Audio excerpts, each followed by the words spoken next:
I'd like to welcome everybody to our afternoon session, Competitiveness in a Shifting Global Economy, which is, I guess, about as broad a subject as one could hope for, seeing as just about everything that the government does can be subsumed into the area of competitiveness, from building taxation rates to building infrastructure, red tape, education. It's all, in one way or another, affects the competitiveness of an economy. It's also an area which I think, with the current economic crisis, the focus seems to be how to survive the crisis, and there's less thought on building longer-term competitiveness. So there's sort of this survival instinct is kicking in, and so hopefully we'll have a chance to broaden the discussion and to think a little bit about some of the things that countries, the dangers that countries face, and some of the things that they should be thinking about doing to make themselves more competitive in the longer term. First of all, I'd like to introduce myself. My name is Cienski. I'm the Financial Times correspondent based here in Warsaw, and I cover Poland, the Czech Republic, Slovakia, and Belarus as well. We've got a great panel with us who represent not just Central Europe, but we've got a fairly global representation. Starting on the far right with Mateusz Morawiecki, who's the CEO of Zachodni, one of Poland's leading banks. Next to him we have Prince Michael von Liechtenstein, who runs a consultancy and, I guess, asset management? Asset management, rather consultancy in Liechtenstein. Next to him we have Jacek, Levernes, who's an executive board member for Europe, Middle East, and Africa for Hewlett-Packard. And in one of his other hats is the head of the Association of Business Service Leaders in Poland, which is the umbrella group looking after the enormously successful business process offshoring investments that are transforming Poland's secondary cities. And next to me is Tzvetan Vassilev, who is the chairman of the Corporate Commercial Bank in Bulgaria. And then we have Peter Chase, who's the senior European representative of the U.S. Chamber of Commerce. I think it's fitting that we're holding this talk on competitiveness in Wroclaw, because Poland is an example of some of the enormous strides in competitiveness that we've seen in Central Europe over the last 20 years. I remember driving through Wrocław in, I think it was '88, on a German-built highway that hadn't been renovated probably since the time that Hitler was the chancellor. And it was practically undrivable. The main export that trundled westward was heavily subsidized and loss-making coal. And this was an incredibly inefficient economy, which had little to add to Europe. At the moment, you've got Wrocław, which is ringed by factories producing flat-screen televisions. There's car parts factories, car manufacturers, and service providers as well. So it's an economy which has made enormous strides in competitiveness. However, I think that a large part of the gain has come from simply grabbing West European models, from everything from looking at the fact that hardware stores or grocery shops exist in Western Europe. You just bring the same model and you do it in Poland and it works. To cappuccino shops. I mean, nobody invented a cappuccino shop here. They simply grabbed the model from the States and brought it in, fueled by much cheaper and yet efficient labor. And that's, I think, been a big part of the catch-up story, particularly in Poland. The danger is going to come once those easy sources of catch-up expire. And it's something that I like to call the Portuguese model, that you hit a certain level of GDP, 70–75% of the EU average, you've used up all the easy gains, you don't invest enough in R&D, you don't have a particularly innovative economy, your education system's not that great, and you just plateau at that level and can't advance further. And I think that's a danger that Poland faces. in a few years. And I'd like to ask Mr. Morawiecki if you see the same danger, and do you see, what do you think that the government here, particularly in Poland, has to do to make Poland a long-term competitive economy once these gains are done? I wouldn't call it especially easy game this last 20 years, because this was 2 decades of deep transformation in the country and lots of turbulence as well. So it was not easy at all. But I agree with Jan that the major source of competitiveness or increase of competitiveness was the relatively well-educated labor force and cheap labor force in particular. And now when the salaries in Poland are approaching the level of 60–65% of average in the EU, we are very close to this, what was the Portuguese example of Portuguese threshold, let's call it like this, where the danger is that we will not go any farther in terms of productivity gains. Well, first, let's differentiate between the two. Productivity and competitiveness is not the same. Germany is much more productive than China, but actually in many instances they are less competitive than China, because this is also a derivative of some other factors like the energy cost, or in the China in particular, it's a relative currency rates between the States and the China, or China and some other countries. So in case of Poland, we did see a steady trend of appreciation of zloty, but this was slower than the majority of Eastern European countries, which has additionally contributed to an increased competitiveness, in particular over the last 5–10 years.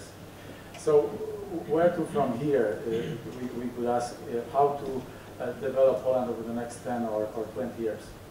I think a very important element of our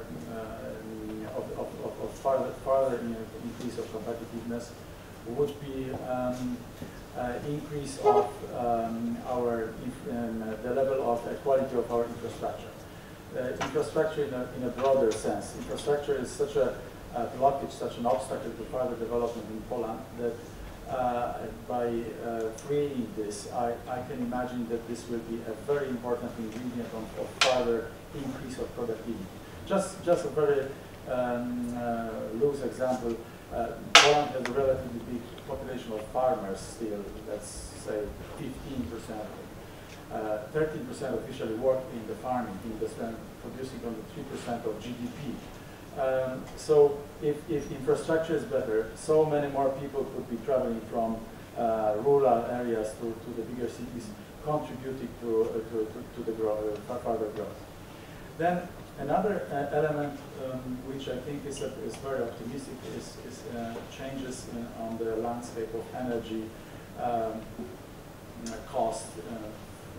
It's maybe more on the horizon, the landscape, but I believe it's kind of secular changes which we are now observing. We in a broader context, what's going on, it's not the topic of the panel, but we are observing a demise or a decrease of the power of OPEC countries, and lots of conventional and not conventional sources of gas and oil are being discovered in the Western hemisphere, which is contributing to an enormous shift of power and drop of price and drop of volatility. And Poland is very much energy dependent, in particular energy coming from oil and gas. So can you imagine how much more competitive our industries would be if we were not spending the 15 billion zlotys annual on average over the last couple of years on our gas, or even more than this on oil. Oil not so easy, but gas, you know, most of you probably heard about the shale gas and discoveries and some hope which we have in this area. But one other element, Jan, and then I stop talking, which I'd like to emphasize, which is maybe less discussed right now in the public domain, would be deregulation. I'm a big fan of the recent plans of deregulation made by this government, by Minister Dohin. I think we are underestimating potential impact of this. Services in Poland are relatively expensive relative to our competitiveness and salary level. So by freeing some part of those different services, I can imagine that this can contribute to a lowering cost of the so-called upstream sectors, which would contribute then to for lower cost overall in the economy and higher competitiveness of different industries in Poland. So I can see such big factors, a couple of others, but maybe for the next piece of our discussion. But do you think that that for now the main driver of Poland's catch-up has been cheap labor, or is there sort of cheap but qualified labor, or are there other important drivers as well? We are in a very dynamic situation. For the last 20 years, I would agree with such a rough statement that relatively inexpensive labor, and in particular the stronger growth of productivity than our salary growth was an important ingredient of the competitiveness of Polish economy. We also have been experiencing lots of inflow of capital, so I just put it for the record. Our foreign direct investment is 150 billion euros. Our investment through the banks is approximately 35-40 additional billion euros, and this happened to be relatively longer term capital inflow, plus 170 billion zlotys of speculative capital. But actually this is revolving and proving to be quite a stable capital base in Poland over the last couple of years as well. So in this stable environment, rule of law, Poland member of the European Union since 1st of May 2004, this has also contributed to capital flow. And this capital flow plus the cheap labor force have been very important in the context of our GDP growth and competitiveness. From now on, we will have to fight for this capital more fiercely. We would have to prove that Poland is a very good place for placing capital. And here I think that we will be in a good position to do this, because in a turbulent world around us, we have a very good concoction, a mixture of different components of a profitable model from the point of view of businesses, and a model which can prove successful in a globalized world. Thanks. That's actually a nice transition to looking at the impact that foreign investment has had in driving competitiveness as well. And Jacek, with your involvement in the BPO investment area, why are these companies choosing Poland over? They could go anywhere from India to Egypt. What are the drivers that are bringing them to Poland? And do you see those factors as are they running out of steam, or is Poland sort of continuing to gain competitive advantage in this area? Yeah. Good question. I think maybe first a couple of points, sort of, fact, because I think they're little or not enough known. About 8, 9, 10 years ago, there was no business service sector really in Poland or in Eastern Europe.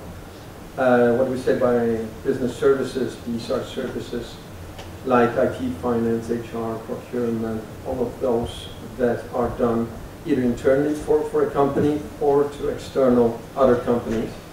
And a lot of companies have been investing in centers to provide these for all of Europe. Basically, something that India actually started with about 20 years ago. So today, what we have in Europe is something a little bit, or in Eastern Europe, sorry, what we have is something a little bit short of 400,000 jobs, which not a long time ago didn't exist. And Poland has about almost 90,000. By end of this year, actually, we're estimating as an association there will be 100,000 jobs in this sector, mainly employing young educated people. The typical profile is a postgraduate student. Most of them are master's degrees. They speak, 2-3 languages. And actually all of these centers are located across, cities like Krakow, Poznań, Wrocław, Łódź, and so on. So basically, I think in very short time, there's been a lot of investment by companies like HP, like IBM, like Google, like Procter & Gamble in these areas. And I think, relevant question, obviously, what will happen now? Now that Poland is actually #1 in Europe in terms of business services and becoming #3 globally after India and China. So all of these are really, incredible facts already. But I think what we're starting to see that is actually changing is a lot of these new investments that are coming are not maybe as big, because before we saw project 1,000, 2,000, 3,000 jobs. Now we see smaller projects on a couple of hundred type of jobs, but they're much more advanced. So basically we're looking at projects where you look rather, we're moving from typical services that are more what we would call transaction processing and administration. We're actually moving more to decision support, project management, and rather say middle management type of roles. So I think this is very important because to some of the previous points that have been made is, I think Poland's value proposition is actually more effectiveness and ability to do something better, quicker, or different in a very solid way. And I think actually this is where we will continue to see growth more in the advanced services and advanced say profiles type of jobs. And this is where I think different investors, just like HP, is looking at, okay, where does it make sense to put in the next investment in terms of jobs and centers, where you don't only look at cost, but you look at cost versus output. And before we started the panel, you mentioned that actually the crisis is not proving to be a particularly bad time for the industry, and with the Złoty's weakness is also proving to be not a particularly bad thing for the sector as well. Crisis is a great time. I mean, for this sector, crisis is the best that could actually happen, especially for this sector in Poland and in Eastern Europe. I think, the longer the crisis, and I don't want to actually say a crisis, the longer say economic slowdown and difficulties and uncertainty continues to happen globally and in Europe, corporations will be looking at saving money, because obviously revenue income streams are not that secure. Sometimes they are flat or sometimes they go down, so you need to adjust your cost base.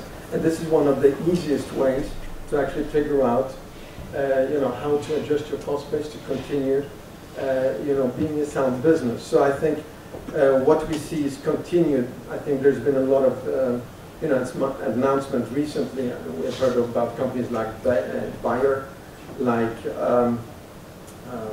others, especially actually in the medical area, where we've seen a lot of investments recently, and I think they will continue. And the weakness of the zloty, because obviously we're talking from a foreign investor point of view. Foreign investors are counting everything in US dollars, euros, sometimes pounds. Actually, this is just adding to the benefit, because comparatively we're coming out really, really good. So from our perspective, this is the strongest boom time since 2009 and Lehman. A positive view of the crisis. So I'd like to turn to Tzvetan, and the general perception is that the Balkan countries, especially Bulgaria and Romania, are a little bit behind the northern Central Europe when it comes to that catch-up phase of economic development. First of all, would you agree that it's still you can still take these models from Western Europe and bring them in and use that as a way of developing business in Bulgaria? And as well, if you could maybe touch on the potential of what happens to Bulgaria in the event of a messy Greek exit from the euro, and how that will affect Bulgaria and any sort of competitiveness. Okay, I think it's normal that Romania and Bulgaria as newcomers are quite behind Western European countries. So this was the purpose we attended this membership. For sure, our membership is helping the Bulgarian economy to be boosted and to catch up some of the achievements in developed European countries. Unfortunately, Bulgaria entered in the time when practically a crisis started and European countries became much more conservative. So we didn't enjoy a massive foreign direct investments from European countries. But maybe this also helped us to somehow to protect our economy from bigger debts. And it is, I can confirm that somehow crisis is having a positive impact on Bulgarian macro financials, like the trade deficit gap, which was usually very broad during the time of the economic growth, starting from 2004, 2005 until 2008, which had very negative impact on our currency, because you might know that Bulgarian currency is pegged to euro based on currency bought low. So now we have a quite balanced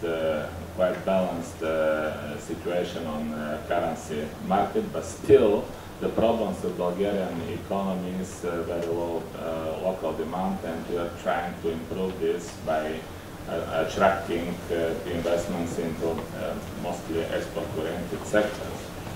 The Greek situation, first of all, I do not agree that Bulgaria, Romania, and Greece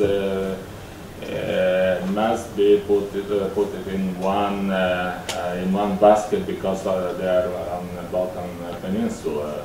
Because all they're completely different. Romania has a floating currency, we have a pegged currency, and Greece has the highest debt to GDP and has a deficit in Europe, instead of Bulgaria, which has one of the lowest budget deficit and one of the lowest debt to GDP. So I think that Greek case is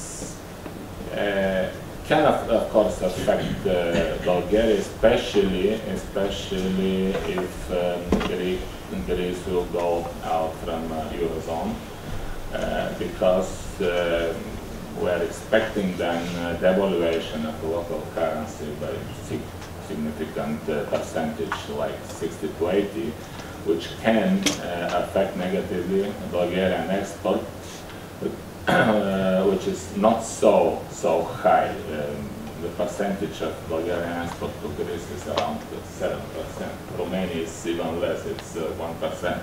So there are possibilities somehow to diversify, but the problem with Greece is mostly, in my opinion, psychological, and this somehow the case, the proof of vitality of this type of European model and European development, and I think this is the most important, how this will develop. Is Bulgaria still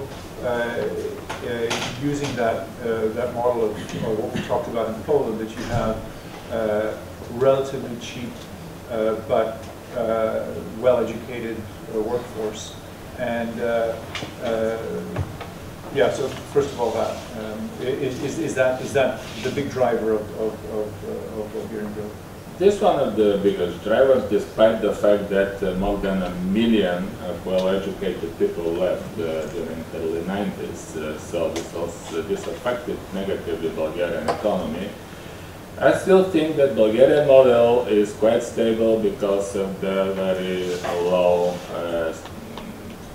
level of standard of life in Bulgaria. Bulgaria has the lowest salaries compared to other European countries, so this somehow is helping the level of expenses and somehow protecting the budget deficit. In my opinion, one of the most important factors and driving forces is, first of all, geographical situation of Bulgaria, which somehow is linked with the Middle East, between Europe and Middle East. And also the other very important competitive advantage is the well-developed energy grid and the energy sector, which is making a significant part now of the GDP of Bulgaria. And what's the education system like?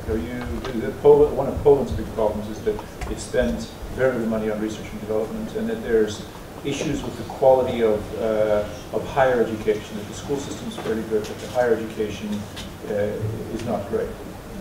What's it like in Bulgaria? I can say that during the times of transition, we mostly deteriorated the high school system. University level is quite well performing because of many somehow agreements with different universities all over the world. So if we have to change something, it's mostly the high school,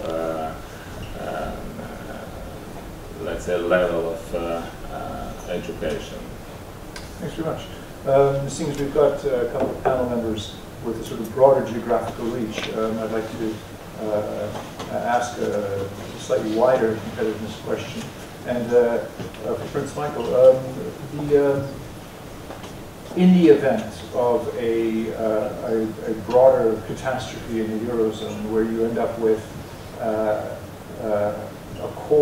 Euro core built around Germany, with suddenly a very strong currency, what does that do for Northern European competitiveness, and what happens to the Northern European export engine?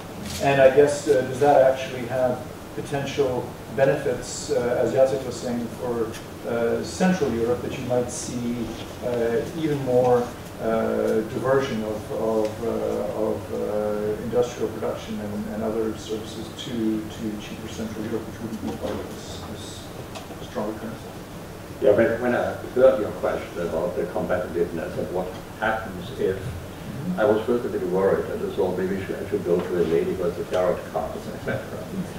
But no, I think that is the discussion on that starts. Nobody knows what's going to happen. Nobody knows what's going to happen in Greece. We have, in reality, we have in Europe a little bit of parallel of the 20 years of last from Japan.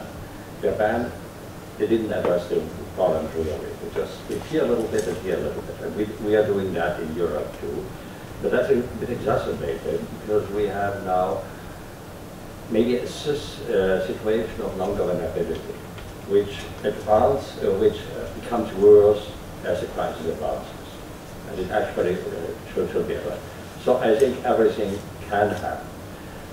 Greece going out of the Eurozone would mean a big loss in face to the euro, and the currency lives from people are believing in it. And I think Mr. Alexis Tsipras said it very clearly. He basically made a menace towards Germany and said, well, if you don't continue paying, even if we don't do what we should do, there will be a disaster and you will be suffering. And unfortunately, he's not alone there. There are millions of other Europeans who are thinking quite similarly. Now, let's assume that if Greece goes out, there's a chain reaction. There might be runs on the banks in other countries, but in Spain it might happen anyway, because not because of the euro, but because of situation of the banks. And here in Spain again, they make, I would say they don't address the problem. For instance, they have these regional banks, which have a liquidity problem. And instead of solving it, they put 27 regional banks into a big bank. And what they do, they actually put, when you put 27 sick institutions together, you don't get a health institution. But you get something which you might consider as too big to fail, which makes the situation worse. Cutting now, let's put that way, they're falling out of the euro, and let's say there is a new Denmark zone or Northern European zone, etc. What I believe is going to happen, and we wrote also on that, I think it will not immediately the currency go up, because there are still quite some problems in the financial system. And there would be a loss of faith in the euro, even the ramp euro. So we might, there is this problem of the target 2 receivables at the Bundesbank, etc. So we might, but we might see a J curve, which, if Northern Europe reacts rightly by doing certain deregulations, helping the businesses in this time, they might overcome it. And Germany has seen, we have seen in Germany that they can adapt quite quickly, increase their productivity, and being quite disciplined. But I think you can be happy. I think the crisis will go on. I think eventually, if we have this case, we will have a strong euro. And I don't know whether you've seen Hans-Olaf Henke, the former head of the German Association of Industrie. He is propagating this because he's saying it gives a certain stability, and he says for our economy, stability is more important, or financial stability is more important than having a low currency. He might be right. But what I still believe is, if, let's say, Germany, Netherlands, Finland, let's say, the northern part, if they have a stronger currency, they will be more work together with the countries of Central Europe. And I think it should be good for investments in Central Europe. Do you think that it's also, I mean, a large part of what we're seeing with the German success over the last few years stems from some of the very painful reforms that we undertook a decade or more ago. Do you think that that other EU countries can follow the German model, can build similar types of economic structures and use that as a model of how to reform themselves, or is it sort of a cultural thing that is more applicable to the German core of Europe and sort of the satellite countries that is difficult to export further than that? I don't know whether it's a cultural or a political thing. But Germany has profited from a certain deregulation. They probably could have done it as well.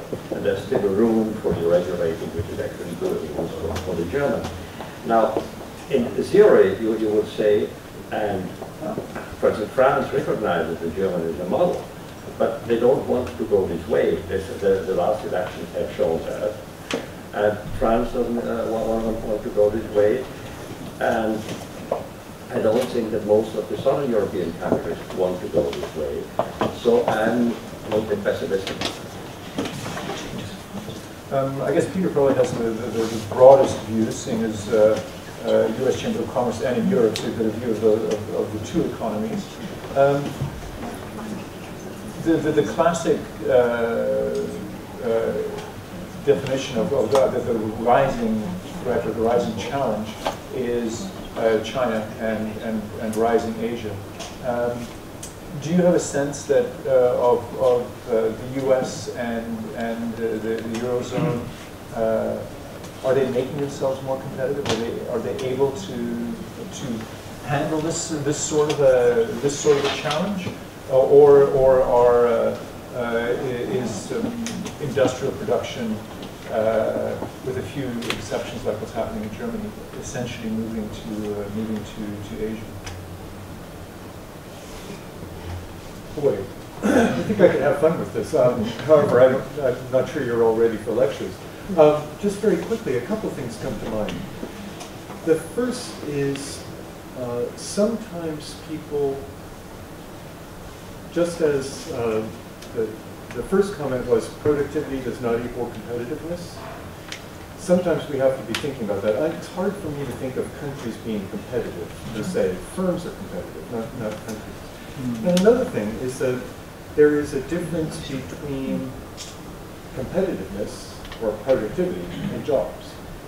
And one of the things that you said implied that the U.S. industry is faltering, and it's not.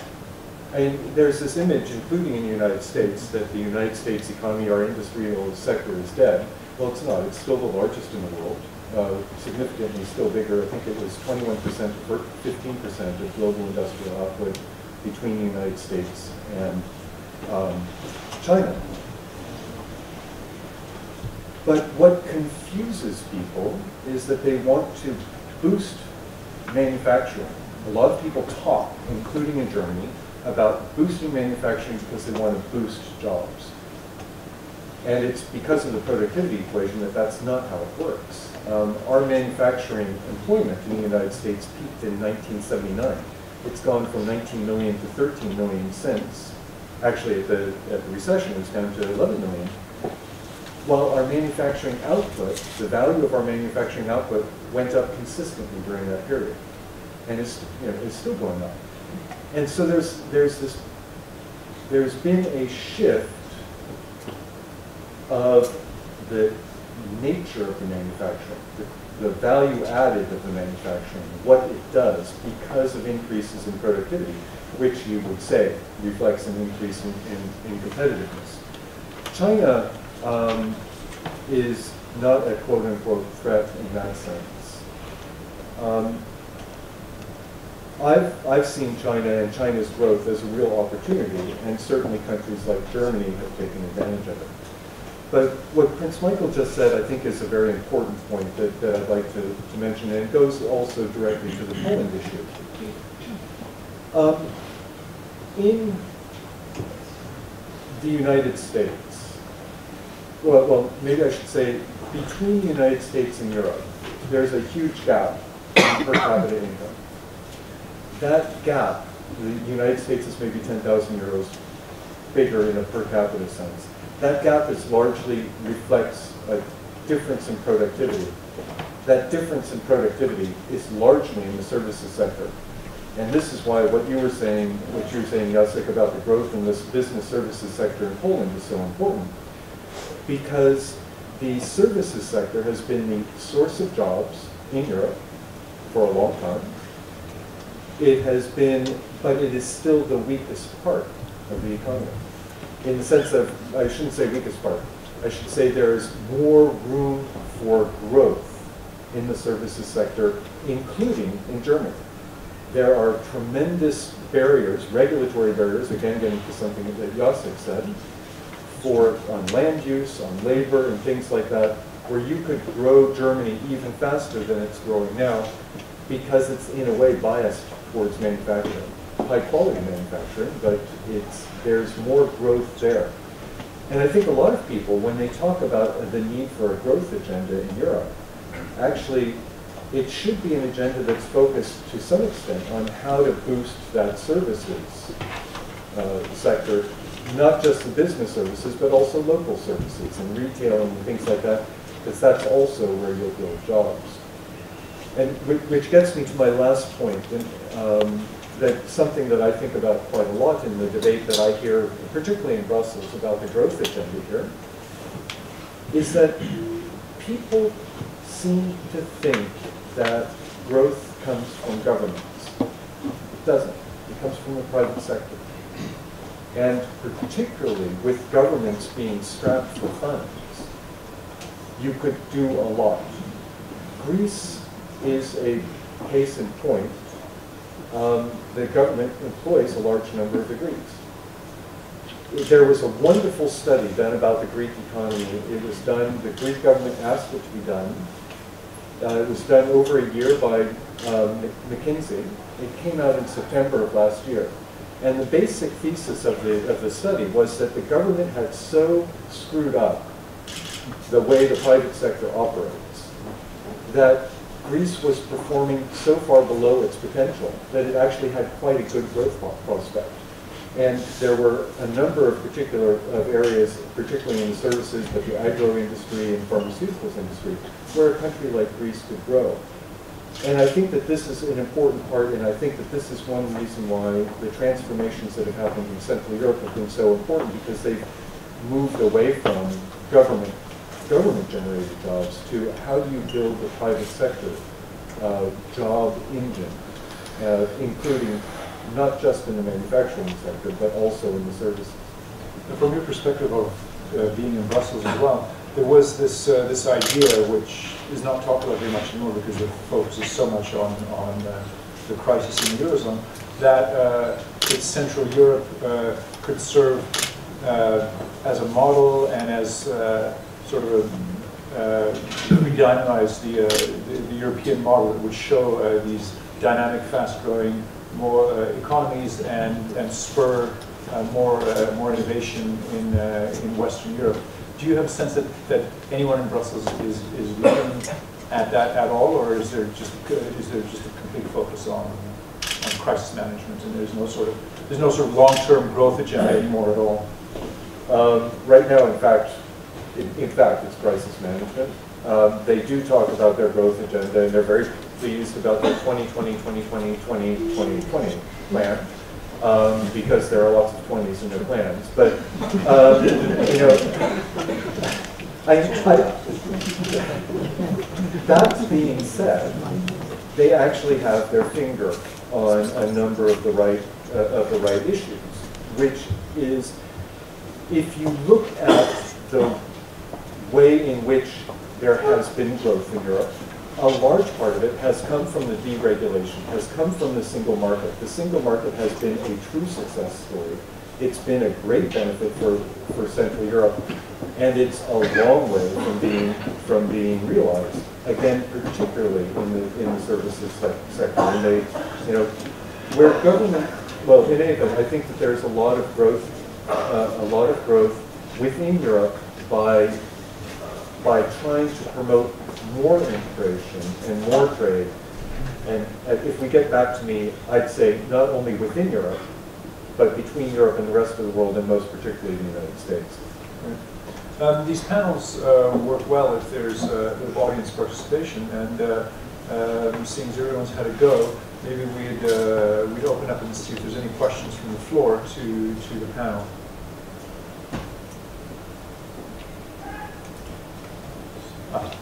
Actually, I have one. Erika on Facebook. I have one, and I think Mr. Chase, Peter, you mentioned that actually the growth comes from company and not from countries. I agree with you, but I do think on the other side that there's a strong connection between good governance, good government, and between growth agendas. And when you look actually, and independently what kind of democratic model these kind of countries actually have. I mean, I just looked at, in my mind, I looked at Singapore, for example. So there are different models, but I think the connection between really solid good governance, understanding how a modern society and a modern economy shall work, I think it's, in the future probably even more so, it's actually important for for the economic sector and for companies to thrive successfully. Particularly if you move into a more service-oriented economy, it becomes even more important. Just wondering if you would love to make some comments about it. I'll make it easier and say I agree, and I'd be interested in how everyone. Perfect. Anybody else? Maybe, I think I totally agree, because growth comes from entrepreneurs, and entrepreneurs can develop their best where there's a good and sort of liberal governance, rule of law, and sort of a moderate level of innovation.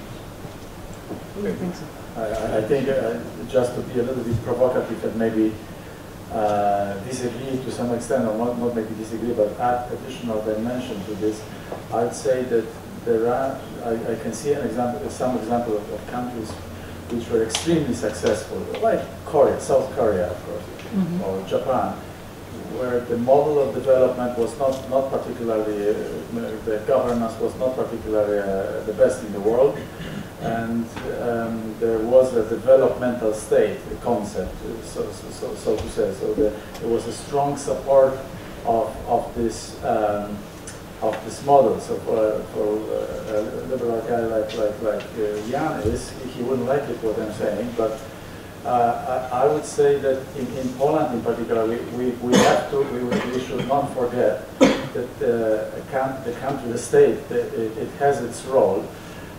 Like for instance, now there is a big chance, a big opportunity to find and explore these shale gas reserves, and without some direction and resource allocation from the state, it would be very, very difficult. So I think that we came to a moment of development in Poland in particular, probably Czech Republic, Hungary as well, or Poland, Czech Republic, where some directional support, not intervening, nothing like state-owned or nationalization, or I don't have things like this in mind, could be helpful in resource allocation, and in particular in the areas like energy projects and research and development, which is extremely low in Poland, but which is one of the reasons of our why we are hitting the glass ceiling of competitiveness. We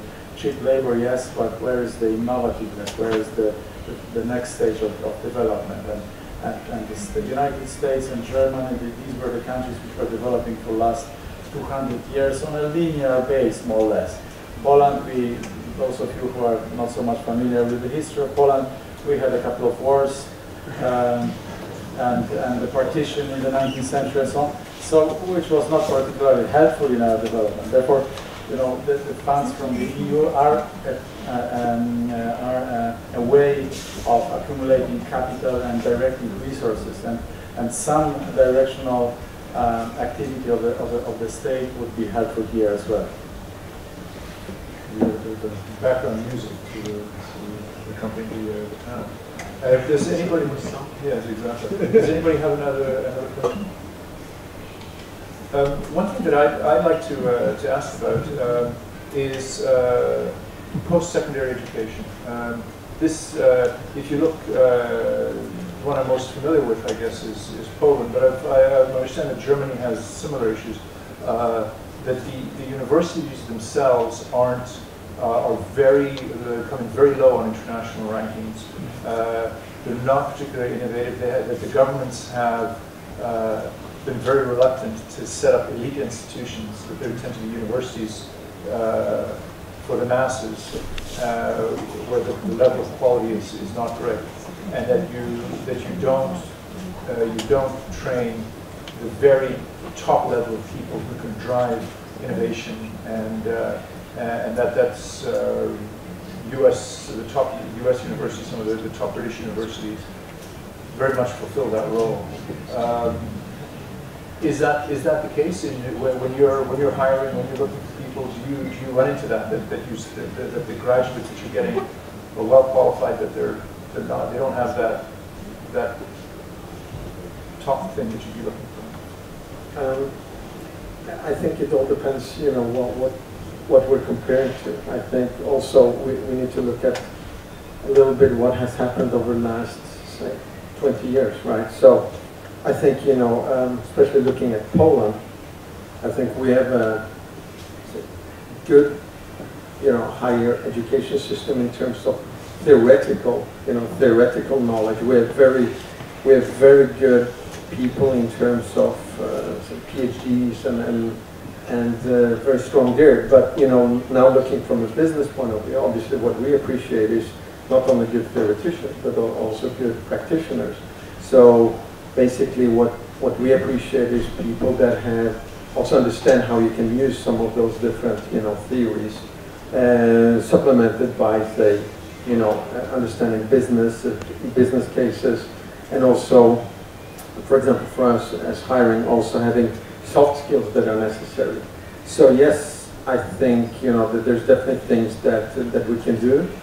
Already we've seen some shifts. For example, you know, HP works together with the University of Economy, for example, in Wroclaw, where we are employing 2,500 people, and we're working on particular, you know, curricula to be able to get the right people. So I think, you know, the work has started, but to get to a more typical Anglo-Saxon system, which I think from a business point of view is something we want to move toward, I think it will still take a little bit of time.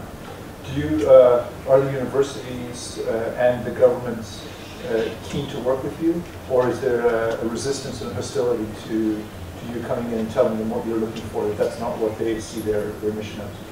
I don't think there's hostility. I don't think that there is resistance. I think that there's cases where you can do things easier and quicker. It depends a lot on the people that you speak with.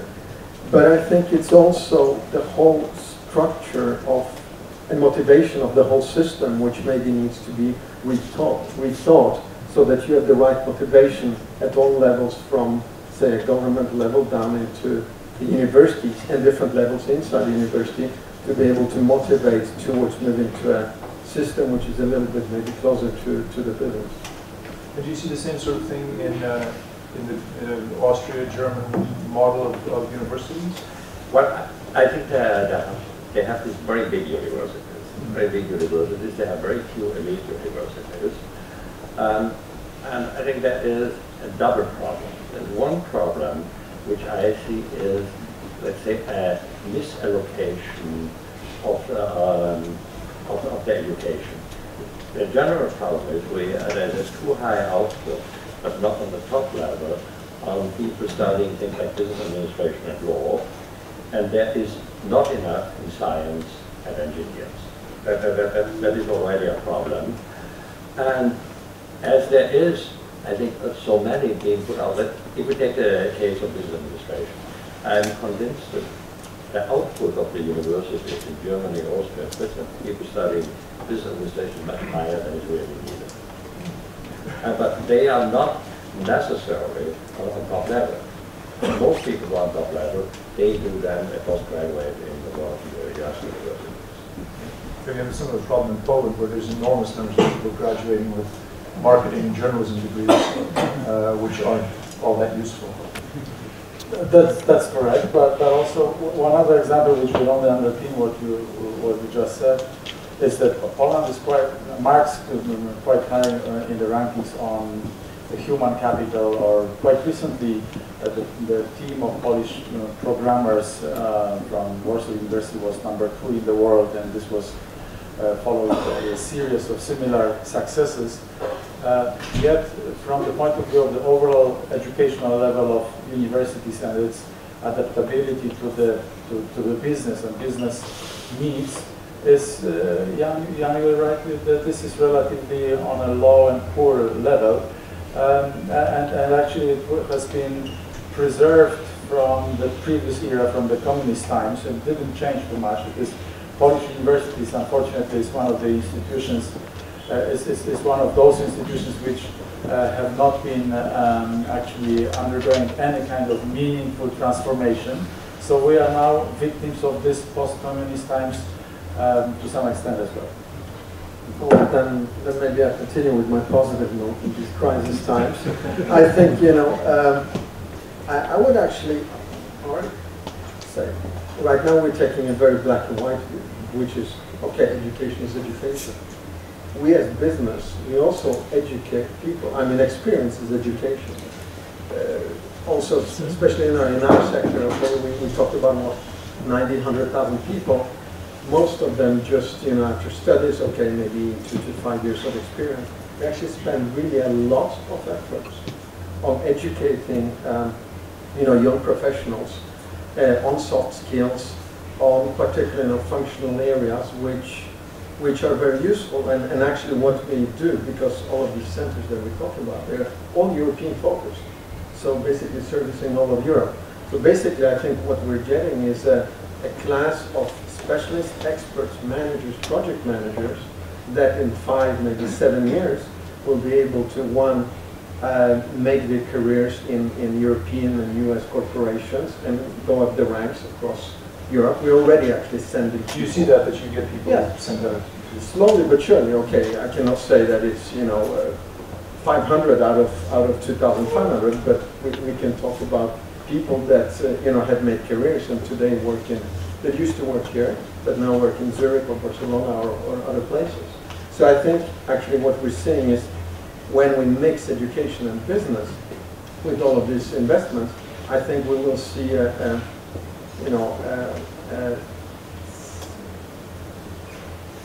number of very well experienced, educated people in some years that will help the Polish economy either by going into Polish companies or by making their career in European or global ones. We only have a few more minutes in the panel. Does anybody have a question they'd like to ask? Go ahead. Ja mam pytanie do pana Liechtensteina. Co dzisiaj jest siłą napędową globalnej ekonomii? Ja mam pytanie do pana Liechtensteina.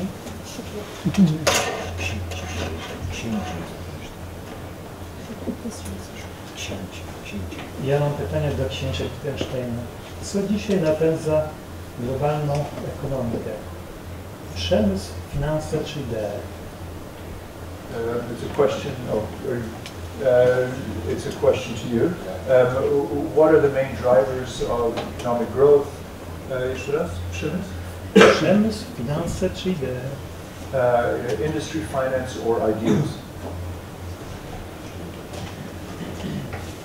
Well, I think that the main drivers in everything are actually the persons. You need the individual who is ready to do. And I think the government can only help them by giving them a certain free room, having the right thing that education is right, but also giving them the free room to develop and give them chances to develop. And I think that at the moment, the biggest thing is it's so difficult to go through the regulatory jungle. And that's a common, I think, problem of the Western world. Anything else?